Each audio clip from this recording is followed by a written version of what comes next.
Intellectual property se akoi makhan ani thokna khaidue ahan bada magi akoi gi industrial property haiba maga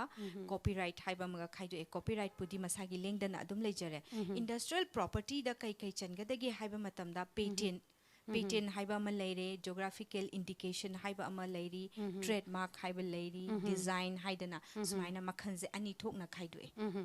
ada hariba patent sigi matang da dikhara samlapna ko amage application process na kamain to bano duka patent si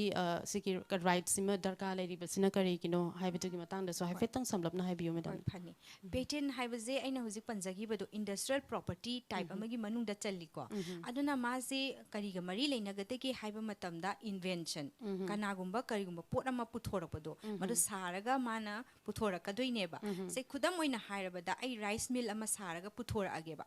rice mill se sana hotna ba haiba matam da aingonda madugi kokto khalaka doine aina khalaka dori base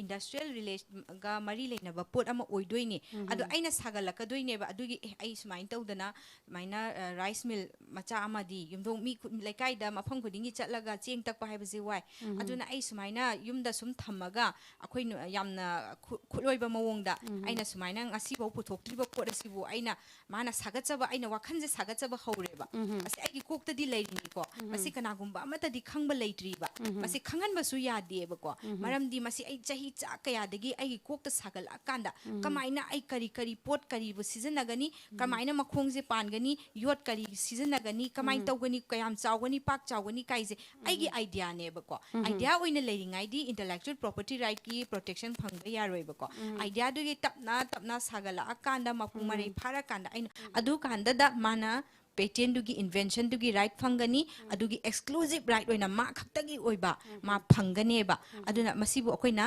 patent kawe patent haibadi in ngasagi invention ga mari leina ba adugumba pothok ama oiba adu kanda da ma adugi right to phangani haiba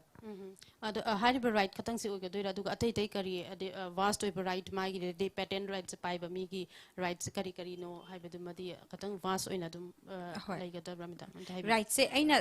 pose aina puthor e ko puthor abani na hujik mana chahi tara hena changang ba yae ba pose icham chamba pot am di natri ba malem sida amu phau puthorok tri ba pot ama khakne ba adoi tari mangona chauba value magun amadi yauri ba magi pot sida ko adoi tar di lona huji aina kai haige haiba matamda malai heramba ya heramda ba yai adu mana pothori potudi malem sida kanaba khoi mioi ba khuding makta kanaba piri banina magi su protection ama phangbam thoina adu bu khoina ngakpi sen bibam thoina haiba sigi wakhalon sida intellectual property rights se changjalak pai wari ne ba ko adu bu hana 2005 mamang da di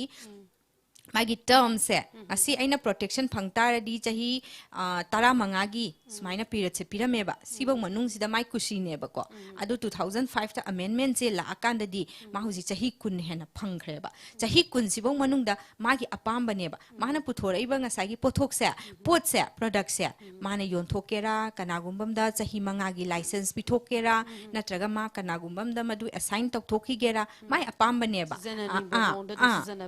adu kanagum biam tan madu chap mana ba pose puthorpa matam dane ma case file to ba yadoini report pi ba yadoine ba adu ma adu gi compensation phangani ko relief soidana phangane ba maram di madu isam chamba pot na te ba ko aduga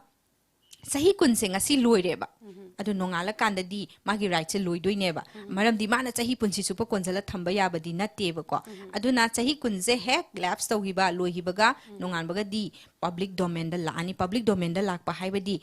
tomba chawbi mi pung khuding mak chap manaba huziki rice mill se natra any pot puthora iba pot akhoi gi akhanna ba pot se kana gumbam tana saba matam da mana thingbagi right to di amuk leira roi ba phaidi chahi kunjil har matung da di ada right se phangi ngai gi di magi ne ba kana gumbi amattana madura khuting jan ba ya roi ba adu mana assign dok thoke haiba su yai macha da maming da palam ge haiba yai natraga mana paisa se chile haidana matam khara gi kana gumda assign dok thoki ba di transfer to gi ba di yai ba adu mapu di mana oidoi ne ba adu magi apamba right ne ba sigi right ne ba khoina masak khangbi ga to base